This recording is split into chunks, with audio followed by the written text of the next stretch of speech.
잘 지내셨죠? 어제 주일 예배 잘 드리시고요. 예, 기도하고 시작하겠습니다. 하나님 감사드립니다. 저희들 죄 가운데 태어나서 죄 가운데 살다 죄 가운데 죽어서 영원히 지옥 불에 던져질 불쌍한 죄인들 하나님께 사랑하셔서 예수 그리스도의 십자가의 피로 저희들 씻으시고 용서하시고 자녀 삼아주시고 여기까지 인도하신 하나님 감사드립니다. 하나님께 입이 만 개가 있어도 감사할 것뿐입니다. 저희들도 이렇게 날씨가 추워지면서 우리 북한 동포들 위해서도 늘 마음에 부담이 있습니다. 우리 이곳보다 북한 땅이 훨씬 추운데 먹지 못하고 입지 못하고 불뜨지 못하고 주위에 바들바들 떨면서 살아갈 우리 사랑하는 동포들 주님께서 불쌍해 주시고 속히 우리 김정은 정권이 무너져서 우리 함께 서로 사랑하며 음식 함께 나눠 먹고 함께 입으며 함께 우리 주님 아버지를 찬양하며 목이 터져라 예배드릴 그날을 속히 주시기를 간구드립니다. 이 시간도 차가운 외로운 감옥에서 계시 우리 정광 목사님 하나님께서 말할 수 없는 위로로 채워주시고 또 하나님께서 재판에 간섭하셔서 이번 연말에 무죄로 석방될 수 있도록 은혜 베푸시고 어제 주일 말씀처럼 저희들 겟세마네 기도 저희들도 예수님께서 기도하셨듯이 자아가 파쇄되는 이어지고 부서지는 감람 열매처럼 이름들에 이어지는 기도 저희들 드리기 원합니다. 그래서 하나님께서 기도의 자리에 승리하게 하시고 재판정에서 하나님께서 승리를 거두게 하실 하나님께 감사드리며 또 강의 시작하는데 그 시간까지 성령께서 친히 인도해 주시길 간구드리며 예수님 이름으로 기도하옵나이다. 아멘. 제가 좀 늘 일찍 오거든요. 그래서 밖에서 우리 류금주 교수님 강의의 이제 뒷부분을 이제 늘 이렇게 우리 이동호 교수님하고 같이 이렇게 들으면서 또 이제 강의가 끝나서 이제 류금주 교수님께 나오시는데 그런 일 좀 나눴습니다. 우리 류금주 교수님 계셔가지고 또 우리 정성우 총장님 계셔가지고 우리 청교도 신학원이 너무너무 자랑스럽다고 또 우리 이동호 교수님 그렇게 얘기하시더라고요. 이 청교도 신학원 때문에 이제 한국에 있는 모든 신학교들이 다 도전을 받을 것이라고 정말 그렇습니다. 정말 엄청난 도전을 받을 거예요. 예, 정말 저도 청신에 벌써 오래됐죠. 신학교를 다녔지만은 그때 한국 교회에서 배웠지만은 이런 강의를 제가 듣질 못했어요. 한국에서도 미국에서도 전 세계에서도 이렇게 성령이 살아 역사하시고 이렇게 공부라는 것이 그렇잖아요. 모든 공부가 특별히 교회사를 이렇게 배울 때도 역사를 보는 눈이 있어야 되거든요. 많은 사건들이 수없이 일어나죠. 역사를 보는 눈이 있어 하나님의 역사의 주제이신 하나님의 관점으로 보고 한국의 역사를 정리해서 거기에 담겨있는 참 하나님 주시는 그런 역사의 메시지를 전하는 그런 강의를 듣는 신학교가 대한민국에 있을까요? 글쎄 제 생각에는 청교도 신학원밖에 없어요. 우리 정성우 총장님 마찬가지고 제가 말씀드린 것처럼 정말 자랑스러운 칼빈 신학의 정통하신 분이고 또 대한민국의 가장 뛰어난 학자여 대가이신 분 우리 청교도 신학원에서 이렇게 가르쳐 주셔서 정말 감사드립니다. 지난 금요일 날 이렇게 강의 끝나면서 제가 이렇게 강의 스케줄 좀 말씀드렸는데 다시 한번 우리 파워포인트로 한번 보도록 하겠습니다. 한번 올려주시죠. 우리 정광 목사님 말씀표 93번에 성령으로 거듭나는 것 중생 물세를 받는 구원 십자가에 육으로 오신 예수 그리스도 이렇게 성육신부터 십자가의 죽으심까지 이루신 이렇게 주신 성령으로 거듭나는 것, 그리고 그 다음에 집중적으로 우리 성령 세례에 대하여 중생했지만은 보수 정통 신학에서 가르치는 것처럼 성령 세례 중생하면서 그냥 자동적으로 받는 거야. 그게 아니고 성경을 보니까 이미 중생한 제자들에게, 이미 거듭난 구원받은 사도들에게 예수님께서 부활하신 후에 이제 너희가 먼 날이 못 되어 성령으로 세례를 받을 것인데 바로 땅끝까지 이르러 내 증인이 될 것이라고, 성령으로 권능의 위로부터 입힐 때까지 너희들 기다리라고 말씀하시는. 두 번째로 우리 성령 세례 우리가 꼭 받아야 된다는, 반드시 받아야 된다는 우리 전광 목사님 수십 년 동안 외치셨던 성령 세례를 받으라는 이것에 대하여 이렇게 말씀 함께 들었습니다. 그래서 오늘부터 이제 세 번째 한번 올려주실까요? 세 번째, 성령의 내주입니다. The indwelling, dwelling은 dwell은 산다는 거고요. in은 안에 산다는 겁니다. 누가요? 성령께서 오늘을 성령의 내주하심에 대하여 오늘 아마 오늘 다 끝날 수 있을지 모르겠는데 성령의 내주에 대하여 함께 공부를 하겠는데요. 다음 파워포인트. 그래서 오늘 공부할 내용이 성령의 내주입니다. 첫 번째 정의를 이렇게 살펴볼 텐데요. 성령의 내주하심은 성경적으로 정의한다면 중생할 때 성령 세례를 받을 때 시작하는 게 아니고 중생할 때, 그리고요 성령을 통하여 누구께서요? 삼위일체 하나님께서, 성부, 성자, 성령 하나님께서 언제까지? 구속의 날까지 그의 백성 안에, 우리 속에입니다. 우리의 중심에입니다. 우리의 몸 안에 영원한 거처를 정하심이다. 이거에 대하여 우리가 이제 정의 살펴볼 거고요. 그 다음에 성령께서 내주하시는 이유입니다. 하나님의 소원이에요. 소원, 창조의 목적이, 모세를 통한 성막을 짓게 하신 이유가, 예수님이 오신 이유도, 그리고 이어지는 겁니다. 성령이 내주하신 이유도 모두 일맥상통하는 하나님의 소원이에요. 그의 백성들과 함께 사시고자 하시는 하나님의 소원에 대하여 우리가 살펴보게 될 거고요.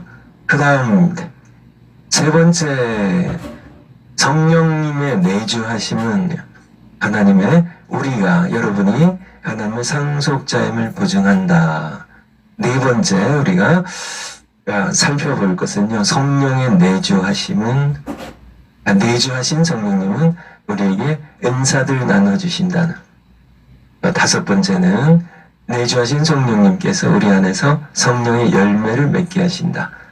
여섯 번째, 내주하신 성령께서 우리에게 죄를 깨닫게 하신다. 일곱 번째, 내주하신 성령께서 우리의 기도를 도우신다. 마지막으로 여덟 번째, 신앙생활의 모든 영역을 내주하신 성령께서 도우신다. 이렇게 오늘 여기 끝까지 갈 수 있을지 모르겠는데요. 어쨌든 같이 하나님의 말씀으로 함께 듣도록 하겠습니다. 그러면은 이렇게 먼저 성령의 내주하시는 성령, 첫 번째 정의에 대하여, 성령이 언제부터 내주하신다고요? 혹시 받아 적으셨나요? 거기에 중생할 때입니다. 중생할 때, 우리가 예수님 믿고 거듭날 때. 요한복음 3장에 보면 니고데모가 밤에 예수님을 찾아오죠. 근데 예수님께서 니고데모에게 네가 사람이 거듭나지 아니하면 하나님 나라에 들어갈 수 없다고, 또 볼 수도 없다고 말씀하신 내용이 나오는데, 거듭난 사람이 거듭나야 하나님의 나라에 들어갈 수 있다고. 그래서 거듭남에 대하여 내가 그것을 기억이지 말라고 말씀하셨습니다. 중생할 때 내가 하나님의 자녀가 되는 그 시간에 하나님께서는 누구를 부어주실까요? 성령을 부어주세요. 중생하게 하시는 성령으로서 성령이 우리 안에 들어오시죠. 그러면 성령을 통하여 삼위일체 하나님께서 그의 백성의 몸 안에 구속의 날까지 영원한 거처를 정하심을 의미합니다. 요한복음, 고린도전서 먼저 볼까요? 고린도전서 3장 16절. 고린도전서 3장 16절. 같이 한번 여러분들 읽겠습니다. 고린도전서 3장 16절 시작. 너희가 하나님의 성전인 것과 하나님의 성령이 너희 안에 거하시는 것을 알지 못하느냐. 여러분들 잘 아신 말씀이죠. 우리가 여러분이 하나님의 성전이에요. 왜 거룩한 전일까요? 하나님이 계시니까. 하나님이 성전인데, 하나님의 성령이 너희 안에 거하신 것을 알지 못하느냐. 여러분들 안에 하나님의 성령이 거하세요. 이 성령을 통하여, 성부, 아버지 하나님과 성자 예수 그리스도께서 중생할 때 주시는 성령을 통하여 성령이 우리 안에 거하시는데요. 이 성령을 통하여 누가요? 삼위일체 하나님이 함께 우리 안에 거하세요. 거한다는 말 여러분들 거해요. 사셔요. 함께 사세요. 누구 안에요? 여러분 안에요. 제 안에요. 우리 안에요. 우리 안에 성령이. 그래서 우리를 하나님의 성전이라고. 그래서 내가 하나님의 성전입니다. 내가 하나님의 성전이에요. 여러분 한 분 한 분이 하나님의 성전이에요. 여러분들이 함께 지체로 모여서 함께 구성하는 교회가 하나님의 성전이에요. 우리가 또 각자 하나님의 성령이 우리 안에 거하시고 또 성령을 통하여 삼위일체 하나님께서 이분들은 일체이시거든요. 한 하나님이시거든요. 이 삼위의 하나님이 한 하나님으로 성령을 통하여 언제요? 중생할 때 우리 안에 영원히 거처를 정하세요. 이것이 바로 성령의 내주하심입니다. 제가 오래전에 들은 얘기인데요. 제가 아주 재밌게 들은 얘기입니다.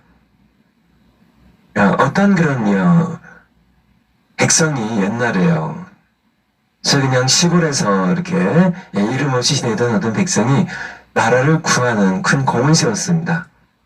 그래가지고 임금님이 불렀어요. 궁궐로요. 왕궁으로 해서 그대에게 내가 무슨 보상을 할까? 그래서 뭐든지 얘기하라고 내가 다 들어주겠다고. 근데 이 백성이 왕에게 요청한 것이 언제 시간 나실 때 우리 산골에 있는 우리 집에 한번 와서 하루 주무시고 가세요. 그래서 주변에 있는 신하들이 수근수근합니다. 이 시골에서 농사 짓던 이 사람이 무식해가지고 이 좋은 기회에 아주 좋은 높은 벼슬을 하나 요청하든지 아니면은 돈을 한 10만 냥 정도 요구하든지 왕께서 이제 나라를 구해줬으니까 고마워가지고 뭐든지 줄 텐데 무식해가지고 구할 게 없어가지고 그거 구하냐고. 하지만은 이렇게 그가 구한 게 그거니까요. 이 사람은 자기 산골로 돌아갔습니다. 그리고 이게 왕이 날짜를 정했어요. 그래서 12월 25일 날 아니면 내년 봄 4월 3일 날 이렇게 정했습니다. 그래서 이제 왕께서 이제 행차하셔야 되는데요. 이렇게 왕이 타는 이렇게 가마가 이제 들어가야 되는데요. 길이 너무 좁아요. 예, 산 속에 이게 꼬불꼬불 이렇게 나무들 뭐게 야 그러니까 신하들이 이제 길을 닫기 시작했습니다. 그 넓은 길이 마을에 뚫렸어요. 신하들이 이제 이 농사짓는 이 사람 집에 가보니까 완전히 초가집이에요. 다 쓰러지게 돼 있어요. 아니 왕께서 하루 주무셔야 되는데 어떻게 될까요? 그래서 완전히 기와집으로 집을 멋있게 깨끗하게 넓게 잘 지어졌습니다. 아니 왕이 묵으시고 가셔야 되니까 왕이 묵으시면 식사해야 될 거 아니에요. 먹을 음식이 무슨 초코라진 김치 몇 조각밖에 없어요. 쌀도 떨어지고 보리쌀밖에 없고. 그래서는 그 집에 쌀 온갖 곡식들을 왕이 곳간에 채워주고 그래서 그런 일이 진행됐다는 얘기를 제가 어려서 재밌게 들은 적이 있습니다. 그런데 제가 드리려는 말씀은 일국의 왕이 하루 묵고 가는 것도 영광인데요. 그렇잖아요. 영광인데 좀 따라오는 것이 많습니다. 그 다음부터는 누가 그 집을 어느 고을사또가 감히 건드리겠어요. 그 집에 아마 3대가 아마 보존을 받았을 겁니다. 누가 건드리겠어요? 왕이 와서 묵고 가신 집이란 소문이 아마 자손 대대로 아마 이렇게 100년 이상 지나지 않으니까 저 집은 왕께서 주무시고 가신 곳이야. 그 영광스러운 그 모든 왕의 혜택이 근데 하루 일국의 왕이 아무리 대제국의 왕이라 할지라도 우리 하나님입니다. 영광의 하나님입니다. 만왕의 왕이신 우주에 하나밖에 없는 살아계신 창조주 하나님 이분께서 하룻밤도 아니고 우리 안에 누추한 집인 정말 누추한 그런 집인 우리 안에 영원히 거처를 정하신다는 것. 이것은 생각만 해도 여러분들 가슴 떨리는 일 아닌가요? 너무너무 이 성령의 내주하심입니다. 성령 하나님이 내 안에 하나님이시잖아요. 성령 하나님이 내주하시면 바로 삼위 하나님께서 성령을 통하여 우리 안에 내주하시는데요. 성령 하나님께서 예수님 떠나시고 다른 보혜사 성령 오시는데 예수님 또 말씀하시잖아요. 내가 세상 끝날까지 너희와 항상 함께 있겠다고.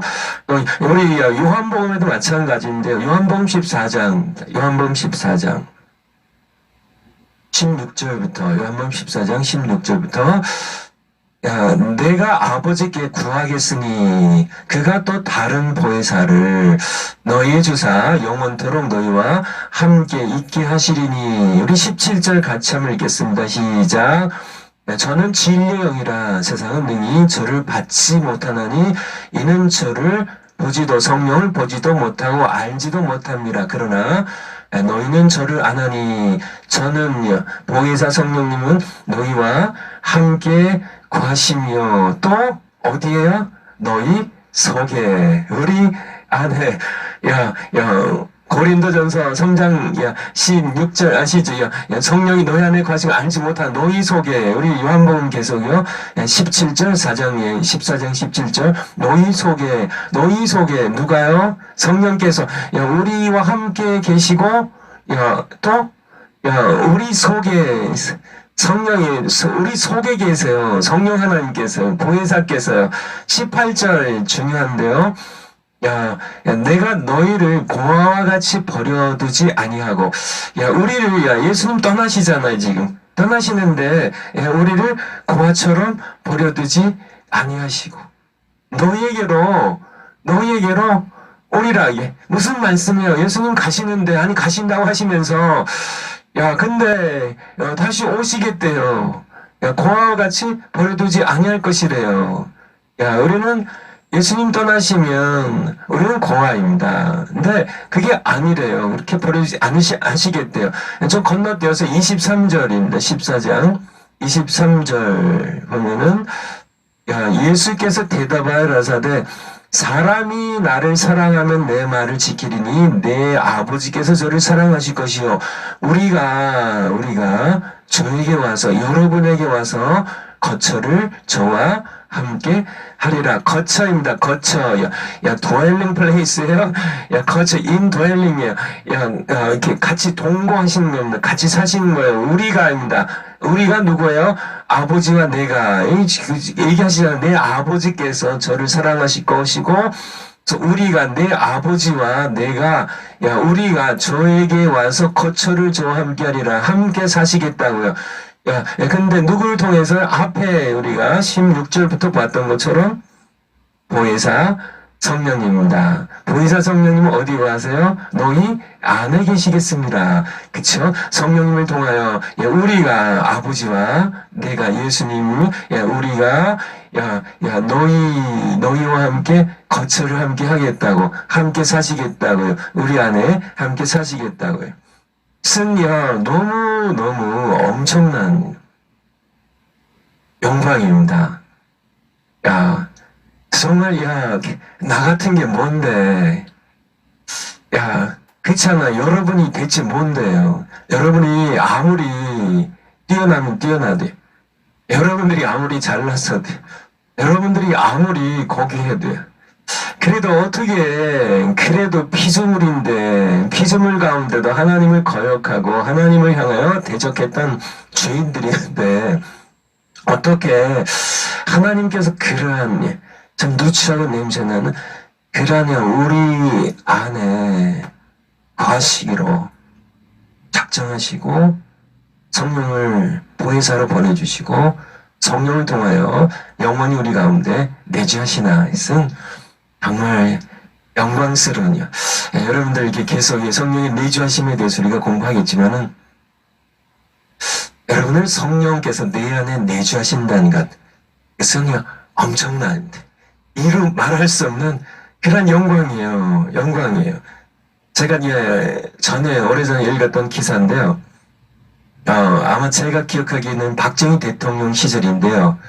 그때 이제 시골에 어디 사는 그런 분이 아마 이게 시골 도시에 어디 사는 분이 이제 박정희 대통령이 만나 주신다 그래가지고 이제 약속이 잡혔대요. 근데 이 사람이 하루 전날 서울에 와가지고 청와대 가까운 데서 숙소를 정해서 하루 자고 그리고 이제 대통령을 만났다는 그런 기사를 신문을 통해 읽어본 적이 있습니다.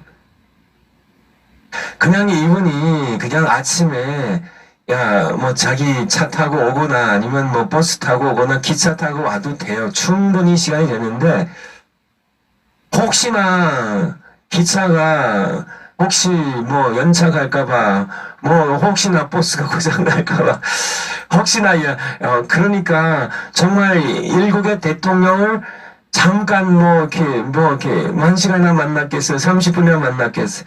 잠깐 만난 그 영광을 위해서도 하루 전날 와가지고 그렇게 정말 그렇게 준비했다가 시간 맞춰서 정말 늦지 않고 꼭 만나려고 그렇게 한다면 그게 30분이 아니라 1시간이 아니라 정말 이 영원한 만왕의 왕이신 하나님께서 하루 이틀도 아니고 영원히 우리 안에 거하시겠다고 하는데 이렇게 우리의 인간의 언어로는 이 은총을 다 설명할 수가 없어요. 성령의 내주하심에 대하여 우리는 어떻게 될까요? 감사해야 되겠죠. 성령의 내주하심에 대한 정의이고요. 두 번째 우리가 성령이 내주하시는 이유입니다. 이유.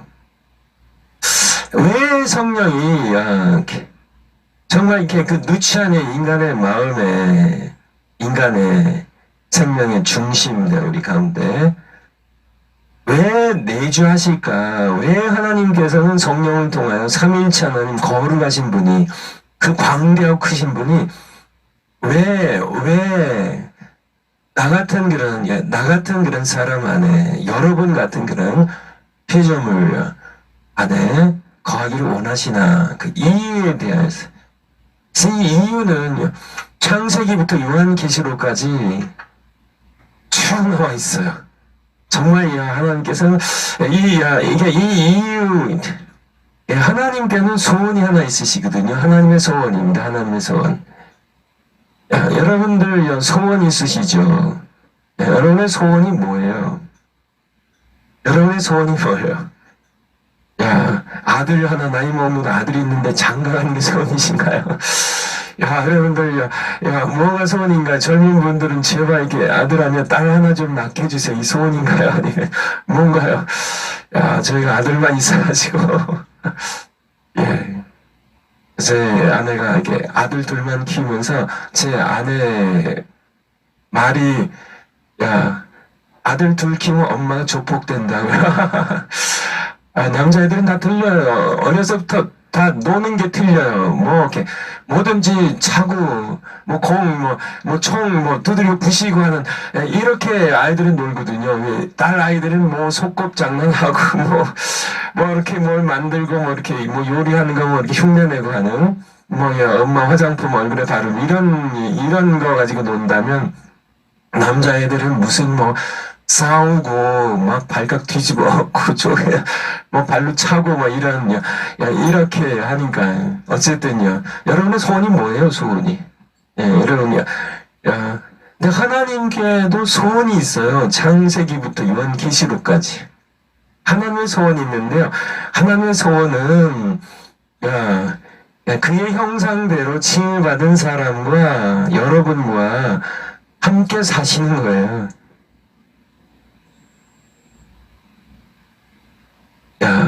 이 하나님의 소원입니다. 이게 창세기부터. 하나님께서 왜 창조하셨을까요? 왜 창조하셨을까요? 여러분들이 자녀 왜 낳으셨어요? 자녀 낳으신 이유. 당연하죠. 사랑하며 함께 살려고요. 그쵸? 근데 왜 꼭 여러분의 자식이 되나요? 왜 세상에 아이들 생겼는데 왜요? 내 형상을 닮은, 내 모습을 닮은, 그쵸. 어딜 뜯어봐도, 얘가 엄마 닮은, 아빠 닮았나. 보면 신기하죠. 신기하게 닮았죠. 그쵸. 나 닮은, 신기하게 이게, 겉모습만 닮는 게 아니라, 속모습도, 성격도 닮더라고요. 어떤 사나이가 걸어가는데, 딱 보니까 자기 아빠 걸음걸이에요. 희한하죠. 그쵸? 나 닮은요. 하나님께서 왜 사람을 내 형상대로 지셨을까요? 그를 닮게 하고 해요. 하나님께서 그러시잖아요. 하나님께서 우리 창세기 1장, 우리 27절 한번 볼까요? 창세기 1장 27절. 창세기 1장. 여러분들 다 아는 얘기입니다. 하나님께서 6일 동안 창조를 하시고, 하나님께서 이제 이렇게 다 이게 창조를 끝내셨습니다. 근데 끝낸 게 아니죠. 사실 앞에 창조는 모두 사람을 창조하기 위하여 지으신요. 아기가 태어나면 엄마 아빠가 무슨 애기 이렇게 입힐 옷도 준비하고 기저귀도 준비하고 여러 가지 준비하잖아요. 재울 것도 이제 이렇게 조그만 애기 침대도 이렇게 조그만 것 이렇게 준비하고 이렇게 하는 것처럼 하나님께서 자기 형상대로 지음받을 사람, 그들이 걸 수 있는 그런 환경을 창조하신 것이 6일 동안의 창조예요. 그리고 6일 마지막에 6일 동안에도 이제 짐승들 지으시고 그 다음에 사람을 창조하시죠. 사람을 창조하시는데 창세기 1장 27절에 보면 하나님이 자기 형상 곧 하나님의 형상대로 사람을 창조하시되 남자와 여자를 창조하시고 라고 말씀하시죠. 하나님께서 자기 형상인데 하나님께서 이렇게 사람을 보시면 뭘 볼까요? 자기를 닮은 모습을 보십니다. 하나님의 형상들. 정말 이렇게, 모든 그런, 동물들, 아무리 동물들이 다 하나님 작품이니까 뛰어나죠. 그렇지만은 그들에게 없는 것이 사람에게 하나 있는데요. 다른 것, 다 비슷해요. 오장육부도 다 비슷해요. 눈 두 개도 대부분 비슷해요. 다 비슷한데, 그들에게 없고, 사람에게만 같은 피조물인데요. 하나가 있는데 다 그것이 자기 형상이에요. 하나님의 형상이에요. 하나님의 형상. 사람에게는 하나님의 형상이 있어요. 많이 죄로 말미암아 무너졌지만은 여전히 하나님을 사랑할 수 있고 하나님께 자발적으로 순종을 결정할 수 있고 하나님의 여러 감정들을 사랑하고 기뻐한 모든 감정들을 누릴 수 있고 표현할 수 있는 그런 하나님과 교제의 대상이 될 수 있는 사랑을 함께 하나님과 나눌 수 있는 하나님을 예배할 수 있는 그런 하나님의 형상대로 사람이 지으셨습니다. 그래서 이렇게 하나님께 창조하신 이유는 자기 닮은 사람을 지어서 뭐 하시려고요? 함께 사시려고요.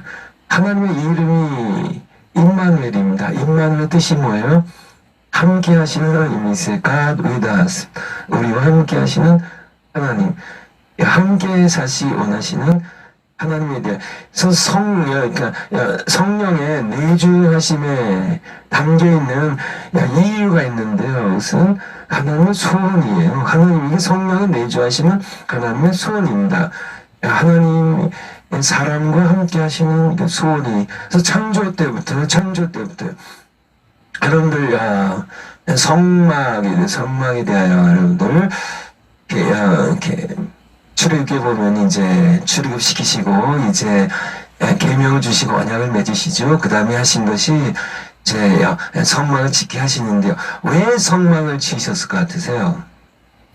왜 성막을 지으셨을 것 같으세요? 하나님의 소원이에요. 사람과 그의 백성과 함께 사시려고 하는 소원입니다. 자, 사진 한번 올려주실까요? 성막 사진. 제가 이렇게 인터넷 통해서 여러분들이 얼마든지 찾을 수 있는데요. 같이 한번 보려고 모세 시절에 하나님께서 출애굽시킨 다음에 이렇게 짓게 하신 성막 사진인데 한번 올려주세요. 성막 이게 이제 성경 출애굽기의 모습이 거기에 이제 불로서 이렇게 임재하셨죠. 지금 밤이니까 불렀어요. 낮에는 이제 구름 기둥으로 이렇게 임재하셨었죠. 그래서 요 모습입니다. 여기에. 그래서 요쪽 아래쪽 오른쪽이 거기가 동쪽이에요. 거기가 입구입니다. 입구고 이제 들어가면은 뭐가 있어요? 번제단이 있고요. 번제단 앞에 물두멍이 있고요. 그 다음에 이제 하나의 이렇게 성소 지성소 바로 성막이 있는데요. 이렇게 하나의 텐트예요. 텐트 천막입니다. 천막. 그래서 첫 번째 휘장을 열고 들어가면 거기에 성소가 있고 성소 두 번째 휘장을 열고 들어가면 그 안에 지성소가 있습니다. 이거 한번 요 그림을 일부러 보여드린 겁니다. 그냥 뺑뺑 돌려 지금 백성들이 살아가요. 이쪽 입구 쪽이 동쪽인데 거기는 유다 지파를 포함한 세 지파가요. 그리고 왼쪽이 이제 남쪽인데 남쪽에는 루벤 지파를 포함하여 세 지파가 저쪽은요 이 지성소 쪽 저쪽 뒤쪽은 바로 서쪽인데 거기는 에브라임 지파를 포함하여 세 지파가요. 오른쪽은 그쪽은 이제 북쪽인데 단 지파를 포함하여 세 지파 이렇게 12지파를 세 지파씩 뺑뺑 돌려서 거기에 다 텐트 치고 다 텐트에 그 유목생활 비슷하게 이제 초막절처럼 이렇게 초막을 짓고 함께 40년 동안 살았으니까요.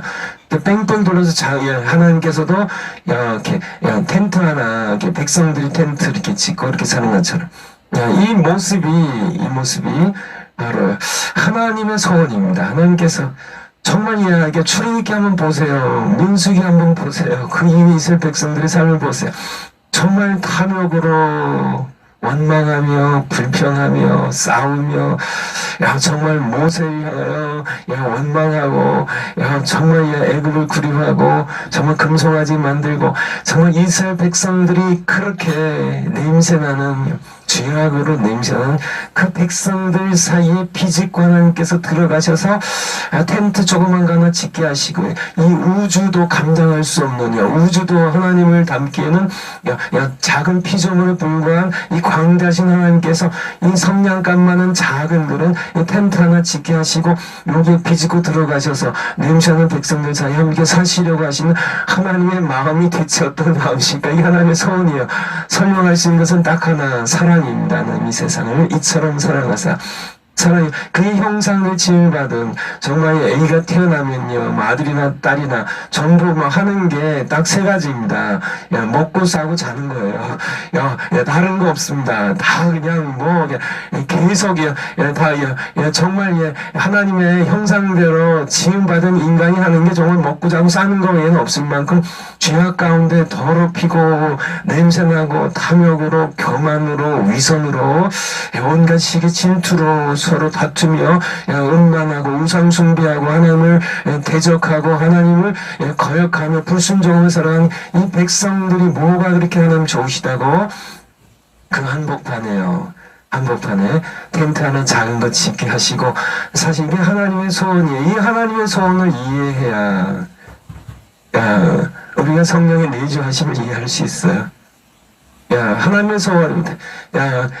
이것을 이해하면 우리는 하나님의 사랑을 대체 하나님께서 우리 같은 이 정말 모자라고 우리 같은 무지렁이 같은 우리 같은 그런 참 벌레만도 못한 정말 짐승은 그래도 하나님을 향한 죄는 짓지 않죠.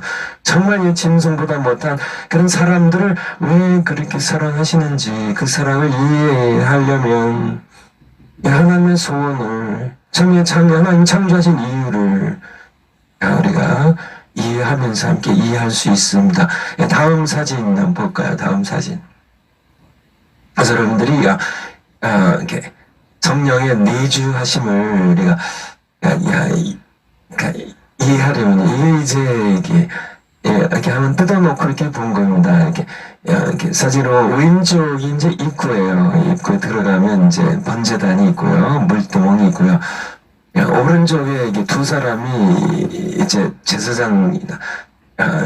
이제 양을 끌고 가는데 사실 양을 잡는 것은 레위기 1장부터 보면 백성이나 이렇게 범죄한 사람들입니다. 그래서 거기에 이제 이쪽이 바로 양이 끌려간 고기가 이제 번제물, 속죄제물 잡는 곳이에요. 죽에서 이제 가죽을 벗기고 각을 뜨고 하는 그런 곳이고요. 이제 이렇게 이렇게 첫째 휘장을 들어가면 거기가 이제 이렇게 성소죠, 성소. 그리고 두 번째 휘장을 들어가면 그 다음에 지성소가 나오게 됩니다. 다음 사진 보면 좀 이렇게 여러분들이 다음 사진이요. 그래서 이 자가 있는 데가 이제 동쪽이에요. 이스트 들어가면 여러분들이 설명드린 것처럼 그래서 이렇게 전체 성막이 나오는데요. 성막이 나오는데 겉에 이렇게 둘려져 있는 저 휘장들은 동쪽이랑 서쪽이 50규빗이고 한 규빗은 사람의 팔꿈치부터 손끝에서 한 뼘을 더한 약 45cm 정도 거리가 50규빗이 한 규빗이 50규빗 그리고 북쪽과 남쪽은 100규빗입니다. 그것이 전체 성막들이고요. 성막 안에 이제 들어가면 성소, 지성소가 나오는데 전체는 30규빗, 10규빗이에요. 그래서 성소만 얘기하면 길이가 20규빗이고 이제 넓이가 10규빗이고 높이가 10규빗입니다. 들어가면 당연히 오른쪽에 떡상이 있고 왼쪽에 금 등잔이 있고 앞에 금으로 만든 금 향단이 있고요. 성소 안에 들어가면 지성소 안에는 거기에 이제 딱 하나가 있는데요. 바로 언약궤가 있죠. 언약궤. 지성소는 여기 진짜 하나님 계신데 언약궤 위에 속죄소, 시음좌라고 하죠. 속죄소 위에 하나님께서 거기에 이름을 두셨고 거기에 그의 영광의 임재를 거기에 내리셨어요. 그래서 그래서 실제로 얘기하면 하나님이 거하신 텐트는 길이, 넓이, 높이가 다 10규빗입니다. 그러니까 4.5m 정육면체로 지성소는 이렇게 조그만 한 칸 방 정도 작은 크기예요. 3번 그 다음 사진 한번 볼까요? 자, 하나님께서 이 지성소 안에 하나님께서 이렇게 금으로 만든 게 교회를 이렇게 조각목으로 만들게 하시고 금으로 입히게 하시고 거기 두 그룹을 금으로 만들게 하시고 이 언약궤의 이 뚜껑이 이게 속죄소라고 하죠. 어톤먼 플레이스라고요. 시은좌입니다. 은혜를 베푸시는 보좌.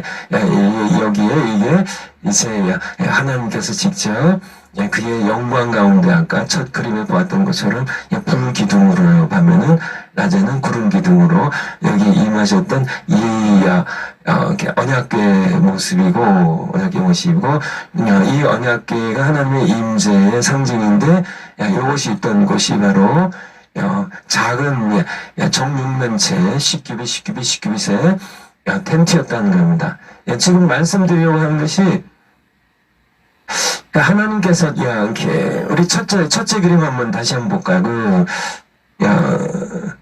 이렇게 기둥으로 이렇게 임하셔서 이렇게 하신 하나님께서 하나님의 소원이에요. 왜 이렇게 백성들 한복판이에요. 딱 한복판입니다. 뺑뺑 둘러 주변에는요 이렇게 레위 지파가 사실은 이렇게 뺑 둘렀고요. 그리고 동쪽 앞에는 아론의 후손 제사장들이 살았고요. 그리고 그 바깥에 뺑뺑 둘러서는 아까 얘기드린 것처럼 세 지파씩 12지파가 뺑뺑 둘러서 하나님을 에워싸고 이렇게 다 텐트에 살게 하고 하나님도 텐트 본인을 위해 집으로 하나 짓게 하시고요. 바로 여기에 그의 드웰링 플레이스입니다. 그의 거처를 그의 처소를 그가 이제 백성 한가운데 사시는 겁니다. 그래서 사셔서 여기에서 이제 하나님께서 이제 구름 기둥이 떠오르면은 행진하고요.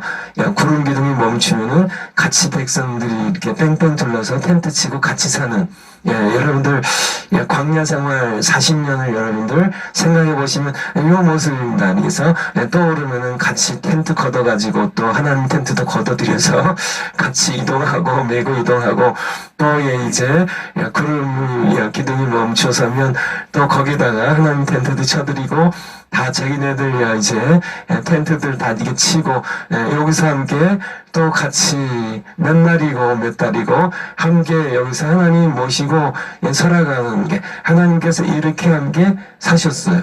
이것이 하나님의 손이라는 것이에요. 여러분들에게 예수님께서 오신 이유 아시나요? 쭉 우리가 찾아보고 있는데 이유, 창조하신 이유, 성막을 짓게 하신 이유, 세 번째 예수님이 이 땅에 오신 이유도 함께 사시려고요. 함께 그의 형상을 지음받은 사람과 함께 사시려고, 함께 사시려고요. 그래서 요한복음 1장 14절 잘 아시는 말씀이죠. 성육신을 예언하신 말씀인데 요한복음 1장 14절 말씀이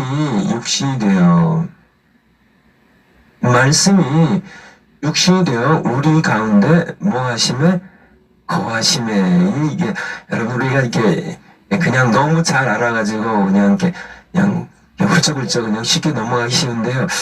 너무너무 중요한 말씀이죠. 우리 가운데 He made His dwelling among us입니다. 우리 안에 그의 거처를 우리 가운데 거하심에 그러기 위해서 말씀이 육신이 되신 겁니다. 말씀이신 성자 예수님께서 육신이 되어 사람이 되어 오신 이유는 우리 가운데 우리와 함께 우리 안에요. 정말 이게 냄새나는 탐욕으로요. 어딘간 더러운 욕망들로 가득 찬 그런 이스라엘 12지파 한복판을 하나님께서 비집고 들어가셔서 작은 텐트 하나 자기를 짓게 하시고 거기에 함께 구하셨던 것처럼 그래서 그들 날마다 인도하시고 또 같이 거기에 사신 것처럼 하나님의 소원 여러분들 이해가 되세요? 예수님이 거룩하신 하나님의 아들 예수님께서 영광의 보좌를 두고 이 땅에 오신 정말 이렇게 그때까지 이스라엘 백성들 정말 이방인들 말할 것도 없고요. 정말 죄악으로 더럽고 추한 그런 인간들 가운데 거하시기 위하여 말씀이 육신이 되어 이 세상에 오셨다는 겁니다. 정말 너무너무 놀라운 게 아닌가요? 하나님의 소원이에요. 하나님의 소원이에요. 그런데 말씀 육신이요 우리 가운데 사셨던 예수님을 어떻게 해서 사람들이 죄인들이요 십자가에 못 박아 죽였어요. 그리고 예수님께서는 몸으로는 승천하셨습니다. 부활하셔서. 그 다음에 하나님께서 하신 것이 바로 세 번째가 성령의 내주하심이에요. 그래서 성령이 내주하신 이유입니다. 다른 보혜사로요. 그래서 창조하신 이유, 성막을 지키게 하신 이유, 예수님이 성육신 하셔서 오신 이유, 다른 보혜사로 성령을 보내셔서 내주하게 하시는 다 일맥상통하는 하나님의 소원이에요. 성령을 우리 가운데 거하게 하셔서 우리 요한복음 14장 아까 보았던데 한번 다시 한번 볼까요? 요한복음 14장 17절부터 18절이 봤던 내용인데요. 저는 진리의 영이라. 세상은 볼 수도 없고요, 알 수도 없고요, 받을 수도 없고요. 그러나 너희는 저를 아나니 저는 너희와 함께 거하시며 또 너희 속에 계시겠습니다. 여러분들 아시겠죠? 성령이 우리 안에 계시는 이유 아까 보았던 것처럼 18절에 내가 너희를 고와 같이 버려두지 아니하고 너희에게 오리라. 고와 같이 버려두지 아니하고 20절입니다. 그날에는 20절 그날에는 내가 아버지 안에 너희가 내 안에 내가 너희 안에 있는 것을 너희가 알리라. 보리사 성령님이 이제 내가 이렇게 성령 보내리라고 하셨잖아요. 보혜사로 성령이 이제 보혜사로 오시면 우리가 압니다. 우리가 공화처럼 두지 아니하시고 내가 아버지 안에 예수님이 전부 아버지 하나님 안에 너희가 내 안에 우리가 예수님 안에 내가 너희 안에 있는 것을 너희가 알리라고 23절에 다시 한번 23절 마지막으로요. 예수께서 대답하여 가라사대 사람이 나를 사랑하면 내 말을 지키리니 내 아버지께서 저를 사랑하실 것이요 우리가 저에게 우리에게 여러분 한 분 한 분에게 와서 거처를 우리가입니다. 아버지와 예수님 내가 예수님 말씀이 아버지와 성자 예수 그리스도께서 보혜사 성령님을 통하여 거처를 너희와 함께하리라. 하나님의 소원을 우리가 함께 볼 수 있습니다. 여기서 좀 우리가 한번 살펴볼 것이 있는데요. 그런 하나님인데 정말 여러분들 하나님의 소원 이해하셨어요? 하나님의 소원이 임마누엘입니다. 우리와 그렇게 함께 하시려고 창조도 하시고 성막도 지켜 하시고 예수님 사람이 되어 우리 가운데 거하게 하시고 또 보혜사 성령님을 보내셔서 그의 내주하심을 통하여 우리를 고아처럼 버려두시 아니하시고 함께 살려고 하시는 하나님의 그 소원입니다. 그 엄청난 소원입니다. 반면에 그것을 싫어하는 이것을 싫어하는 인간 모습에 대하여 시발은 성경에 계속 나오는 얘기예요. 이것이 하나님께서 우리와 함께 하시는데요. 우리가 하나님과 함께 살면 누구 손해요? 하나님은 그럴 필요도 없는 우리고요. 그렇지 않아요. 그냥 정말, 이게 30년 동안 거지로 살아서 그냥 때가 머리끝부터 발끝까지 그냥 머리가 다 엉겨 있고 그냥 때 투성이로 그냥 더럽고 그냥 냄새 나는 돼지우리에서 그렇게 일하다가 뒹굴다가 먹을 것 없어가지고 아버지께 돌아온 탕자를 끌어안는 아버지처럼 저 탕자 비유에 그냥 씻기고 이렇게 안아준 게 아니고요. 야, 냄새 난다, 더럽다. 그럼 야, 시끄러도 오지. 네가 무슨 낯짝으로 내게 오냐. 두들겨 그냥 작대기로 두들겨 패가지고 내쫓는 게 아니고 다 내가 준 재산, 탕자, 정말 창녀한 게 전부 말아보고 네 자식, 네가 무슨 낯짝으로 나한테 와하고 두들겨 패서 내쫓는 게 아니라, 뭐 최소한 그냥 그래도 시끄러도 알아. 이렇게 하지 않고요. 그냥 그를 안으시는 누가복음 15장의 그 아버지의 사랑인데 그래 그냥 내 제일 가장 좋은 옷 갖다 입히고 신발 좋은 신발 신기고 아들 금가락지 끼우고 잔치 베풀자 하고요. 신나하시는 게 이제 내 당자 내 둘째 아들이 이제 나랑 같이 살려고 그래서 인간의 마음 여러분 아시죠? 이 탕자에게 이것이 바로 인간이 아버지를 떠나서 자기 마음대로 정말 방탕하게 살려고 했던 그런 이 탕자의 모습이 바로 인간의 진면목임을 우리는 부인할 수 없고 또 저의 모습이고 우리의 모습입니다. 우리 호세아서를 보면요. 호세아서 호세아 1장 2절 한번 볼까요? 여러분 뭐 잘 아시는지. 하나님께서 호세아 선지자를 부르셨는데요. 호세아 선지자에게 이게 결혼을 하라고 하는데 음탕한 여인하고 2절 결혼하라고 그러세요. 선지자들도 참 힘든 겁니다. 이게 하나님께서 살아가시면 해야 되니까 여호와께서 비로소 호세아로 말씀하시니라. 여호와께서 호세아에게 이르시되 너는 가서 음란한 아내를 취하여 음란한 자식들을 낳으라고.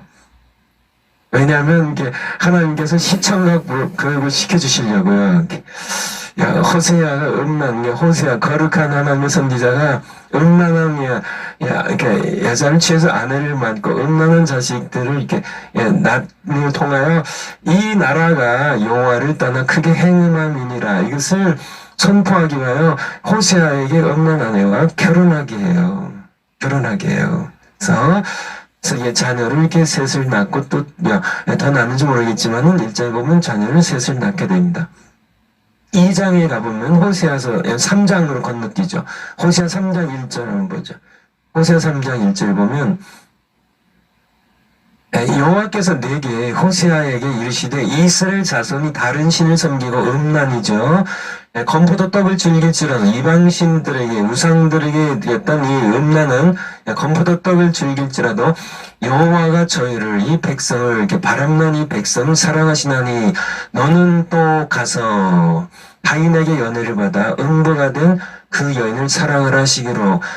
그래서 이 음탕한 이 고멜이 호세아를 버리고 바람이 나서 도망쳤어요. 그래서 다른 남자들과 함께 또 정을 나누고 연애를 받아 음부가 된 그 여인을 사랑하라 하시기로. 2절 보면 3장 2절에 보면 내가 은 15개와 보리 한 호멜반으로 나를 위하여 저를 사고 자기 아내 데리고 오면 되는데 왜 이렇게 됐을까요? 입이 팔려서 몸까지 팔려서 창녀로 전락한 그러한 이 고멜의 모습을 바로 이스라엘 백성들의 모습이었다는 겁니다. 그래서 이미 몸까지 팔려버린 이제 아이들 셋이나 낳아가지고 이제 몸도 이제 뭐 이렇게 젊은 창녀들하고는 값이 떨어지겠죠. 몸까지 팔려가지고 그렇게 바람나서 다른 남자 쫓아갔다가 결국은 그렇게 이렇게 팔려서 이렇게 이런 이 여인을 누가 사겠어요? 아무도 사주지 않느냐. 짓밟힐 대로 짓밟히냐. 자, 원래 호세아와 결혼하기 전부터 타락한 음탕한 여인이었는데요. 자식을 셋까지 낳고, 또 바람이 나가지고, 그런 많은 남성들에게 짓밟힌, 이 여인, 이제는 나이도 들고, 자식들도 여러 낳았어요. 이 여인, 짓밟힌, 더럽혀진, 추하고 더럽혀진. 근데 하나님께서 호세아 선지자에게 가서 이 여인을 다시 데리고 오라 그래요. 그래서 호세아가 가서 은 15과 보리를 자루로 이렇게 주고 이 여인을 사서 3절에 저에게 호세아가 이르기를 너는 많은 날 동안 나와 함께 지내고 이제 헤음하지 말며 다른 남자를 쫓지 말라고. 그런 바로 이스라엘 백성들의 모습입니다. 이스라엘 백성들의 모습이에요. 그래서 함께 살고자 하신 하나님과 싫어하고 도망치는 인간의 역사가 구약 성령의 역사고요. 오늘날 이 시대의 역사라는 얘기입니다. 함께 살고자 하신 하나님. 그래서 창조를 하셨고요. 성막도 짓게 하시고 그의 아들도 보내셨고 참 성령을 내주하게 하시는 함께 살고자 하시는 참 그 형상대로 지음받은 사람들을 포기할 수 없어서요. 사랑하심 때문에요. 놓지 못하시는 하나님, 돌아오라고 하시는 하나님과 끊임없이 이방신들, 우상들 섬기고 자기 욕망 따라 음탕하게 살려고 하나님 버리고 도망치는 인간의 이 역사가 바로 인류의 역사고 죄의 역사임을 우리에게 성경은 말씀해주고 계세요. 예레미야 1장 17절입니다. 예레미야 1장 17절. 맞아, 댓글 보니까 우리가 고멜입니다. 주여 받아주셔서 주어서. 맞아요. 제가 댓글 잘 안 보는데. 맞습니다. 저도 고멜이고요. 여러분도 고멜이에요. 예레미야 1장 17절에 그러므로 너는 네 허리를 동이고 일어나 내가 네게 명한 바를 다 그들에게 구하라. 그들을 인하여 두려워 말라. 이렇건대 내가 너를 그들 앞에서 두려움을 당하게 할까 하노라. 하나님께서 예레미야 선지자를 백성들에게 보내시면서 하시는 그런 말씀인데요. 예레미야 2장 13절에 보면요. 예레미야 2장 13절. 이스라엘 백성들의 모습을 잘 말씀해주고 계세요. 같이 한번 읽겠습니다. 시작. 내 백성이 두 가지 악을 해놨나니 생수의 근원이 되는 나를 버린 것과 스스로 웅덩이를 판 것인데 그것은 물을 저축지 못할 터진 웅덩이니라. 내 백성이 두 가지 악을 해냈다고요. 뭐예요? 첫 번째는 생수의 근원이 되는 하나님을 버린 것과 함께 살고 싶어 하신 하나님입니다. 그 하나님을 버리고 싫다고요. 버리고 가는 그런 이 고멜처럼이야. 버리고 가는 음탕한 일, 자기 욕망으로 더럽혀서 그 더럽혀진 삶을 더 살고 싶어하는 인간의 모습이 이스라엘 백성들의 모습이에요. 그리고 스스로 엉덩이를 판 것인데 바로 우상숭배예요. 여러 정보들을 만들어 놓고 그것으로 자신의 욕망을 채우려 가지만은 그러한 모든 스스로 판 엉덩이는요 생수, 샘물과 하나님이라는 생수, 샘물과 다르고 물을 저축하지 못하는 터진 웅덩이에 불과한 계속 목마른 인간의 모습을 우리는 볼 수 있습니다. 같은 2장 26절부터 28절까지 세 절 한번 보겠습니다. 보정이 붙들리면 수치를 당함같이 이스라엘 집과 그 왕들과 족장들과 제사장들과 선지자들이 수치를 당하였느니라. 27절에 어떤 처치인가요? 그들이 나무를 향하여 너는 나의 압이라. 우상을 그러니까 나무를 깎아서 우상 만들어 놓고요. 돌을 향하여 돌을 깎아서 자기 신을 만들어 놓고 너는 나를 낳았다 하고 그 등을 내게로 향하고 하나님을 떠나서 등을 지고 그 얼굴 내게로 향지 아니하다가 환난을 당할 때야 이리기리 일어나 하나님께 우리를 구원하소서 하리라. 28절 그때 하나님 말씀하실 네가 만든 네 신들이 너를 구원하게 해라. 네 신들은 어디 있냐? 그들이 너의 환난을 당할 때에 구원할 수 있으면 일어날 것이니라. 유다여 너희 신들이 너희 정읍수와 같도다. 무수하게 만들어 놓은 나무를 깎아놓고 걔 내 신이라고요. 거기다 절하고 그렇게 돌을 깎아놓고 네가 날 낳았다 그렇게 섬기는데 너희가 환난 당할 때 네 신들이 너희를 구원하나 보라고. 늘 환난 당할 때만 나를 구원하소서 나에게 외치지만은 네 신들이 네가 만든 신들이 너희를 구원하게 하라고. 그래서 너희들이 도둑질하다가 들키면 이렇게 붙잡힌 도둑처럼 수치를 당할 것이라고 26절에 말씀하고 계신 겁니다. 예레미야서를 여러분들도 이렇게 많이 읽으시겠지만은 저는 예레미야서 읽을 때마다 하나님의 마음이 느껴져서 너무 슬프고 힘들어요. 또 그렇게 하나님을 슬프게 한 것이 우리이고 또 저이기 때문에요. 예레미야서에 보면요. 예레미야 3장 14절부터 묶음면 계속 나온 말씀이지만 예레미야 3장입니다. 3장 14절부터 나 여호와가 말하노라 배역한 자식들아 돌아오라 나는 너희 남편임이니라. 나는 너희와 함께 살아야 할 남편이야. 나는 너희와 함께 살아야 너희의 아버지야. 배역한 자식들아 돌아와서 나와 함께 사시자고 하는 하나님의 마음이 느껴지시나요? 우리 같은 3장 19절부터 내가 스스로 말하기를 내가 어떻게 하든지 너희 자녀 중에 두며 허다한 나라 중에 아름다운 사람 이 낙터를 내게 주리라 하였고 내가 다시 말하기를 너희가 나를 나의 아버지라 하고 나를 떠나지 말 것이라 하였노라. 하나님 마음 아시겠나요?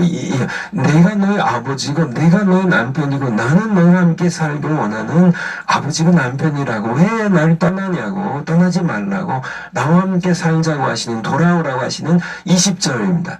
20절 그런데 이스라엘 족속아 마치 아내가 그 남편을 속여 떠남같이 너희가 고멜이 호세아를 버리고 도망같이 너희가 정령이 나를 속였느니라 여호와의 말이니라.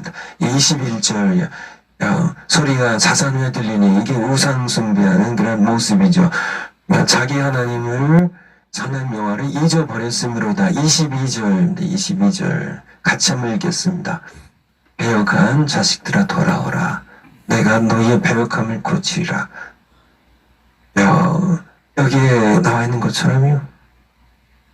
이 말씀 읽을 때마다 정말 이스라엘 백성 정말 지긋지긋하게 말들 안 듣는다고 정말 그냥 작대기 두드려 패서라도 이렇게 멱살 잡고 그래도 이게 계속 뭐 이렇게 돌로 만든 나무로 만든 죽은 신들 그 종교의 우상 그것들이 뭐라고 이렇게 사실은 자신의 욕망을 자신들의 음탕한 욕망을 자신들의 정말 이렇게 욕망들을 이렇게 추모하는 그런 추구한 자신 욕망을 채우기 위한 자신 욕망 수단으로 그렇게 돌로 나무로 우상 신들 만들어 놓고 하나님을 등지고 떠나가는 그런 백성들 향하여 배역한 자식들로 돌아오라고 하시는 이 하나님의 외침에 자꾸 하나님의 슬픔이 고통이 아픔이 느껴져서요. 돌아오라고 하시는 배역한 자식들아 돌아오라고요. 4장 1절 계속 나오는데 4장 1절 예레미야 4장 1절 예레미야 4장 1절 하나님께서 돌아오라고 하시느냐 너희가 돌아오려거든 내게로 돌아오라고 허튼 데 가지 말고요. 여호와께서 가라사대 이스라엘아 네가 돌아오려거든 내게로 돌아오라고. 돌아오려거든 내게로 돌아오라고. 하나님의 탄식입니다. 야, 하늘을 나는 비둘기도 저녁이 되면 돌아갈 곳을 아는데요. 야, 나비들도 풀을 뜯다가 야, 때가 되면 저녁이 되면 자기 주인의 집으로 돌아오는데 내 백성은 내게로 돌아오지 않는다. 탄식하시는 하나님의 탄식입니다. 4장 19절 계속되는 말씀이요. 여러분들이 19절 슬프고 아프다. 내 마음속이 아프다. 내 마음이 답답하여 잠잠할 수 없으니 이는 나의 심령이 내가 나팔소리와 전제 경보를 들으미로다. 무슨 얘기인가요? 20절에 패망이 연속하여 온 땅이 탈출당하니 지금 하나님을 떠나는 백성들의 하나님을 떠나면 보호자의 하나님을 떠나면 하나님의 품을 떠나면요 세상에 사자들 이리떼들 미리 찢기고 저리 채이고 침략당하고 고통당한 백성들을 바라보면서 마음이 답답하고 잠잠할 수 없다고 하지. 예레미야 선지자의 고통을 여러분들 느껴지시나요? 이것이 바로 구약시대의 이스라엘 백성들의 모습이에요.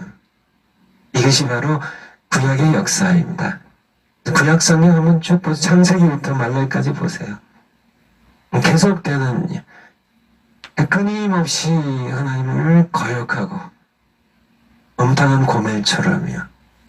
정말 거룩한 남편이야. 호세아 선지자가 자기를 이렇게 결혼해 줬는데 정말 호세아 선지자와 비교할 수도 없는 거룩하신 창조주 하나님께서 이스라엘 백성들 자기의 언약의 백성 삼으시고 함께 살길 원하셔서 성막을 짓게 하시고 또 솔로몬 시대에 성전을 짓게 하시고 함께 거기에 거처를 정하시고 함께 사시는데요.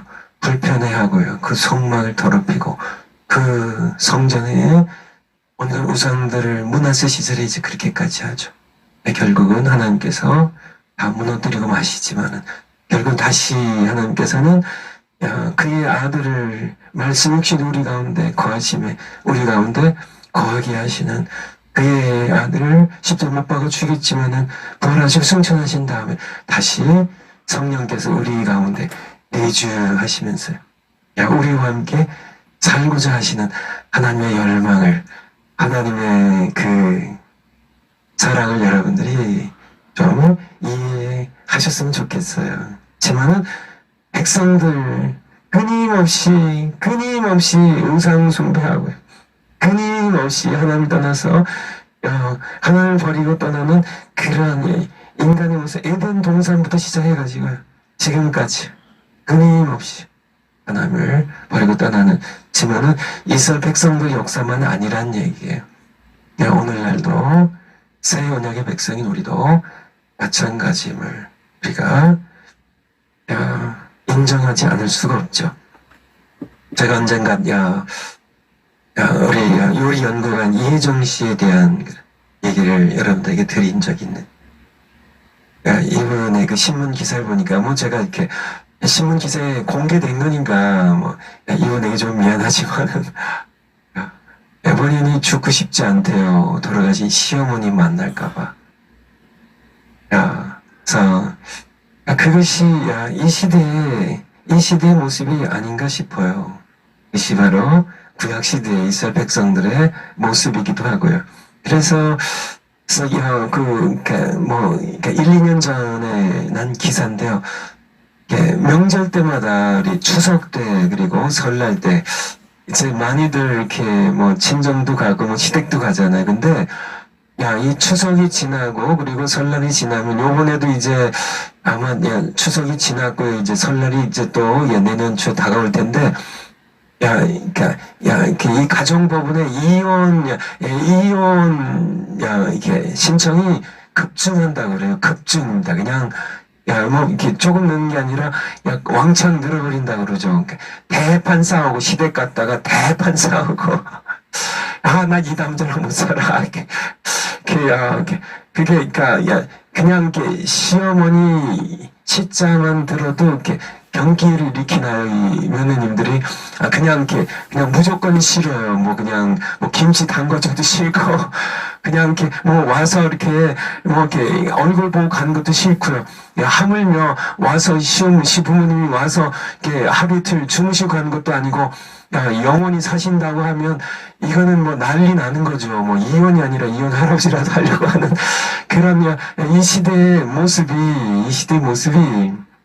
물론 이 시부모님, 좋으신 분들이 있지만 또 흠도 있으시겠죠. 있지만 하나님은 흠이 없으신 분이시잖아요. 단지 인간이 욕망대로 살려고요.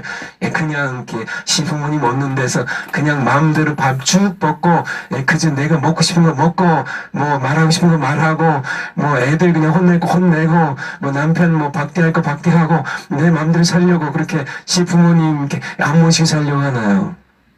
뭐 때문에 안 모시고 살려고 하나요? 어쨌든, 그런 게, 지만은, 인간은, 욕망 때문에요. 야, 자신의 욕망대로, 탐욕대로, 정욕대로야, 이렇게 살려고 하는 그런 모습을, 우리는, 우리 안에서도 찾아보게 됩니다. 하나님을 모시고 살고 싶어 하지 않는 그런 인간의 모습입니다. 우리 로마서 1장 28절에 보면요. 로마서 1장 28절. 로마서 1장 28절에 보면, 창조하신 하나님입니다. 사실은, 창조하신 하나님을 알아요. 우리 1장, 한번 20절부터 한번 볼까요? 20절, 21절, 예.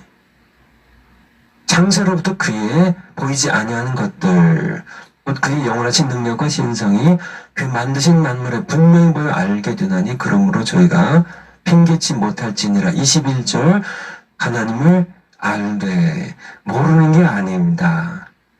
믿고 싶지 않은 거죠.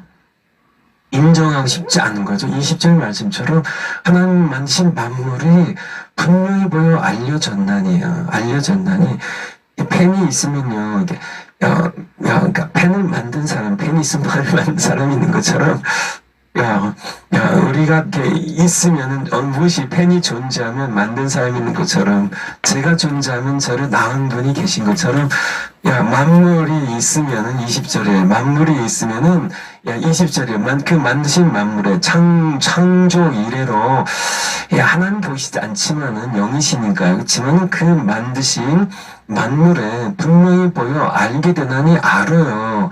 핑계할 수가 없어요. 나중에 하나님은 정말 난 몰랐습니다. 핑계할 수가 없어요. 21절에 하나님을 압니다. 알아요. 근데 인정하고 싶지 않은 거죠. 왜냐하면 자기가 주인 되어 살아야 되니까, 자기가 자기 마음대로, 자기의 정욕대로, 탐욕대로, 자기 살고 싶은 대로 살아야 되니까, 자기가 자기 인생의 주인 노릇해야 되니까요. 하나님 알되, 하나님을 인정하고 싶지 않은 거죠. 하나님을 영어롭게도 아니하고, 또 감사치도 아니하고, 오히려 그 생각이 허망해지고 미련해져서요. 22절에 지혜에 대한 우준하게 되어서 23절, 어떻게 하나요? 썩어지지 아니한 하나님의 영광을 썩어진 사람과 금수와 버러지 형상의 우상으로 바꿨느니라고 이렇게 우리에게 말씀하고 계시죠. 그래서 1장 28절에 다시 1장 28절. 그러니까 하나님께서 그냥 그들을 어떻게 하냐면요. 그게 이제 이렇게 저희가 마음에 하나님도 일을 싫어하며 하나님께서는 그 마음에 우리의 마음 가운데 우리의 중심에 우리의 몸 안에 하나님께서 같이 살고 싶어 하시는데 인간은요 그들 마음에 하나님을 두기를 함께 모시고 살고 싶어 하지 않아요. 바로 계속되는 인간의 마음입니다. 그래서 여러분들 이 지옥에 대하여 여러분들 어떻게 생각하시는지요? 성경적으로 보면 지옥이라는 것은 함께 살고 싶어 하시는 하나님. 그래서 끊임없이 성경 보면 끊임없이 예레미야서도 그렇고요. 계속 내가 끊임없이 부지런히 내가 나의 종 선지자들 보냈지만은 너희가 거절했다고. 돌아오라고 했지만은 너희가 거절했다고. 그래서 이 지옥이라는 곳은 성경이 전체적으로 이렇게 우리가 이해하면은 돌아오라고 하시는 끊임없는 하나님의 부르심을 외면하고 하나님 없이 살기로 선택한 사람들이 스스로 자초하는 것이 바로 지옥입니다. 지옥은 그들의 선택이에요. 하나님 없이 지옥이라는 것은 영원히 다시 하나님을 만날 수 없는 지옥입니다. 너희가 나 없이 살기를 선택했으니까 내가 보내는 선지자를 돌로 치고 죽이는 자들이에요. 내 아들을 마지막으로 보냈지만 그 아들까지 십자가 못 박고 죽인 너희가 너희끼리 나 없이 살기로 너희가 선택한 대로 될지어다 하느냐. 바로 이 지옥이 얼마나 고통스러운지. 그냥 죽는 것도 사람들이 좋아하는데요. 그냥 죽는 것은 지옥의 고통과는 비교의 대상조차 되지 않습니다. 그것이 바로 하나님께서 돌아오라고 하신 하나님 없이 탕자가 둘째 아들이 아버지 없이 살기로 선택하고 나가는 그것이 바로 고통입니다. 반드시 방해요. 비참한 삶이 돼요. 정말 이게 하나님을 떠난 그런 모든 백성, 하나님 없이 살기를 선택한 그런 모든 것들이 정말 돼지가 먹는 그런 쥐염 열매조차 배불리 먹을 수 없는 그런 그렇게 노예보다 못한 삶을 살아가는 노예조차 주인의 집에서 제대로 먹는데요. 여기서 탕자를 통해서 보여주는 것은 아버지를 떠난 하나님을 떠난 그런 인간들의 비참한 결말에 대하여 우리에게 말씀해주고 계신 겁니다. 바로 영구의 것이 이루어지 그래도 탕자는 돌아올 수 있도록 아직 돌아올 수 있는 기회가요. 죄의 심판날 우리가 정말 죽기 전에 돌아와야만 돼요. 하나님께서 돌아오라고 말씀하시는데 구역구역 정말 고집스럽게 정말 지긋지긋한 인간의 이 욕망들, 인간의 이 지긋지긋한 인본주의적 사고 방식들, 이 고정관념들, 이 교만한 인간이 무엇이길래 그렇게 정말 벌레만도 맞던 그런 인간들이 감히 하나님을 개적하여 삿대질하면서 하나님은 없다고요. 우리가 태양을 향하여 태양이 없다고 하면은 태양이 없는 건가요? 아닙니다. 아무리 우리가 태양이 없다고 아무리 밤에 외쳐도 태양은 또 뜨는 것처럼 정말 하나님이 자신들이 아무리 하나님 없다고 해도 하나님이 계신 하나님이 자기들이 없다고 주장한다고 하나님이 계신 하나님이 없어져요. 말도 안 되는 그런 어리석은 사람들의 모습입니다. 구역구역에 어두움 속으로 죄의 세상으로 거기서 정말 음탕하게 아니면 자기의 헛된 욕망들 추구하면서 그렇게 죄악 가운데 살다가 죄악 가운데 죽어서 죽을 인생들 하나님께서는 왜 그렇게 사랑하셨어요? 함께 살자고 돌아오라고 하시는지 그것이 복음이에요. 성령이 내주하심에 담겨있는 하나님의 소원이고요. 하나님의 사랑입니다. 하나님의 사랑이에요. 우리 마태복음 7장 23절 한번 볼까요? 마태복음 7장 23절 마태복음 7장 23절 산상수훈의 마지막 부분인데요. 그때 내가 저에게 밝히 말하되 내가 너를 도무지 알지 못하니 불법을 행하는 자들아 내게서 떠나가라. 굉장히 충격적인 말씀입니다. 지금 이렇게 쉽게 읽을 분들이 계시겠지만은 21절에 보면 그날이거든요. 그날에 20야흘이 하면 그 앞에 22절 22절 그날이 대체 어떤 날인가?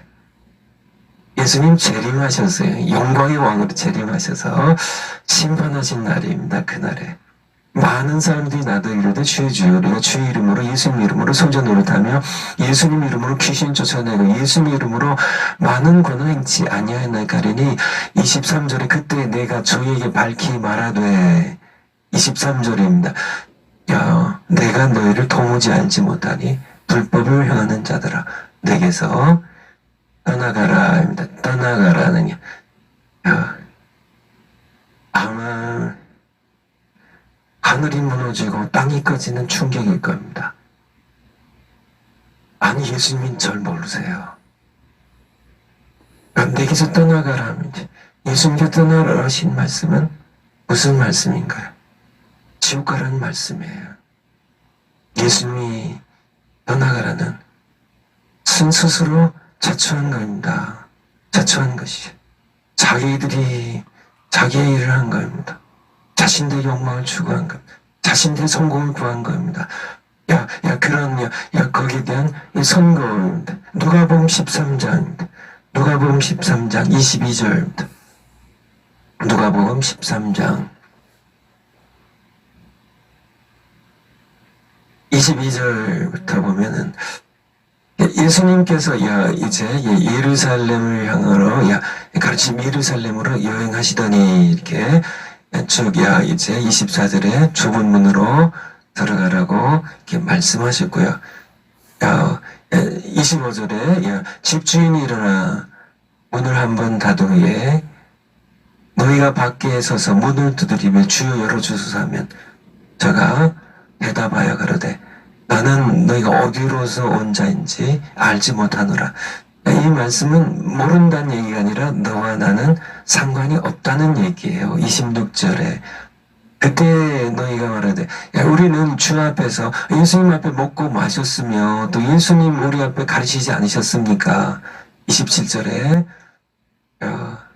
저가 이 자가 예수님께서 너희에게 일러 가로되 나는 너희가 어디로서 왔는지 알지 못하노라. 행악하는 자들아 뭐라고요? 나를 떠나가라. 예수님을 떠나가는 것, 왕이신 예수님을 떠나가는 것. 28절입니다. 너희가 아브라함과 이삭과 야곱과 모든 선지자 하나님 나라에 있고 오직 너희는 밖에 쫓겨난 것을 볼 때 거기서 어디서요? 밖에서요. 여기가 어딜까요? 나를 떠나가라고 해서 밖으로 쫓겨났는데요. 그 밖에 어두운 곳에서 슬피 울며 이를 가는 것이 어디일까요? 지옥입니다. 지옥이에요. 그래서 이렇게 이스라엘 백성들 유대인 너희의 유대인들이에요. 여기서 직접 듣는 사람들 유대인들인데 29절 사람들이 그러니까 이방인들이 동서남부로부터 와서 하나님 나라의 잔치에 참여할 것이라고. 그렇지만은 유대인들 너희들 나를 떠나가라고 끊임없이 돌아오라고 하시는 하나님을 거절하고 돌아오라고 외치는 선지자들의 외침을 거절하고 하나님의 초청 거절하고 등지고 세상을 향하여 자신들의 욕망을 추구하여 떠났던 인간들 향하여 유대인들 향하여 물론 유대인들도 이제 많이 돌아올 거예요. 많이 돌아올 거예요. 그렇지만은 많은 유대인들 그들이 밖에 쫓겨나서 거기서 슬피 울며 이를 갖게 될 것입니다. 나를 떠나가라는 심판입니다. 하지만은 이방인들이 동서남부로 와서 하나님 나라의 잔치에 참여하리라. 30절 마지막으로요. 뭐라 나중된 자로서 먼저 될 자도 있고 나중된 자가 누굴까요?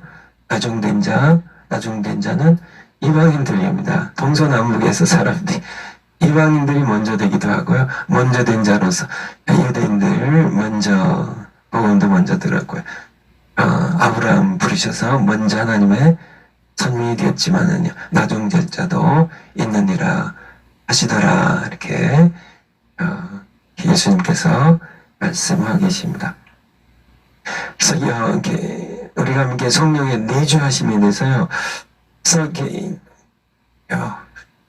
성령의 내주하심으로 우리가 성경을 쭉 꿰뚫어 볼 수 있는데요. 꿰뚫어 볼 수 있는데 창조부터요. 창조부터. 그래서 함께 그의 백성과 사시고 자시는 하나님의 관점에서 성경은 창세기부터 쭉 창세기 출애굽기로요. 레위기로 그래서 이렇게 쭉 봐서 요한계시록까지 예수님이 왜 오셨는지 함께 사시려고요. 성령을 왜 보이셨는지 함께 성령 하나님 통하여 어떻게 고아천을 벌주시 아니하시고 삼위 하나님께서 거처를 우리 안에 거하시는 우리 요한복음 14장 마지막에 하나님께서 요한계시록에 가면요 하나님께서 하나님의 소원을 이루세요. 요한계시록 21장 3절 요한계시록 21장 3절 보겠습니다. 요한계시록 21장 3절 같이 한번 읽겠습니다. 시작. 내가 들으니 보좌에서 큰 음성이 나서 가로되 보라 하나님의 장막이 사람들과 함께 있음에 보라 하나님의 장막이요 하나님의 거처가 하나님의 텐트가 하나님의 집이요 사람과 함께 있음에 하나님의 소원이 드디어 이루어지세요. 지만은 하나님을 거부한 모든 백성들 하나님과 함께 살고 싶어하지 않고 하나님 없이 살기를 선택했던 그런 사람들은 너희 소원대로 날 떠나라고 이렇게 지옥으로 다 바깥 어두운 데서 이를 갈며 슬퍼하는 곳을 다 보내시고 이제 하나님과 함께 살기를 믿음으로 받아들였던 그런 백성들이 이제 새하늘과 새 땅에서 거룩한 성에서요 모두 그리스도 신부가 되어가지고 하나님과 함께 하나님의 장막이 사람과 함께 있음에 하나님이 어떻게 해요? 우리와 여러분과 저희와 함께 거하시리니 저희는 여러분은 하나님의 백성이 되고 하나님의 친히 저희와 함께 계셔서 계속 하신 말씀 뭔가요? 하나님의 장막이 함께 있고 하나님이 저희와 함께 동거하시겠다고 영원히 함께 이제 사시겠다고 그래서 우리가 하나님의 백성이 되고 여러분이 하나님이 여러분과 함께 계셔서 여러분의 눈물을 닦아주시고 여러분들의 모든 사망과 애통함과 곡하는 고통 모든 것을 다 거두어가시 그날을 우리가 함께 사모하며 살아가시기를 바라요. 이것이 바로 성령의 내주하심입니다. 성령의 내주하심. 어떠세요? 성령 하나님을 통하여 영광의 하나님 계세요. 그의 아들과 함께 우리 안에 내가 아버지 안에 거한 것처럼 너희가 내 안에 있고 내가 너희 안에 있을 것이라고 우리가 함께 와서 아버지와 내가 함께 와서 성령 통하여 너희와 함께 거처를 정하고 살겠다고 하시는 이 요한복음 14장의 이 약속이 드디어 마지막 날에 완전히 이루어져요. 하나님의 소원은 하나님 반드시 그의 소원을 성취하시고 마시는 분이세요. 정말 감사하죠. 기도하고 마치겠습니다. 하나님 감사드립니다. 저희들 영원히 하나님 아버지 모시고 예수님 안에서 성령님과 함께 살아가겠습니다. 감사합니다. 저희들 더럽고 냄새난 추한 죄인들인데 저희들 버리지 않고 그렇게 속썩여도 이스라엘 백성들처럼 그렇게 지긋지긋하게 하나님 거역해도 우리들을 품으시고 돌아온 방자처럼 그렇게 기뻐 뛰쳐나오셔서 안아주시고 맞아주시고 씻겨주시고 하나님 자녀 신분을 회복시켜주시고 그리고 저희들 여기까지 인도하신 하나님 감사드립니다. 저희들 영원히 하나님 아버지 모시고 살 그날을 사모하며 살겠습니다. 감사드리며 예수님 이름으로 기도하옵나이다. 아멘. 여러분, 내일 뵙겠습니다.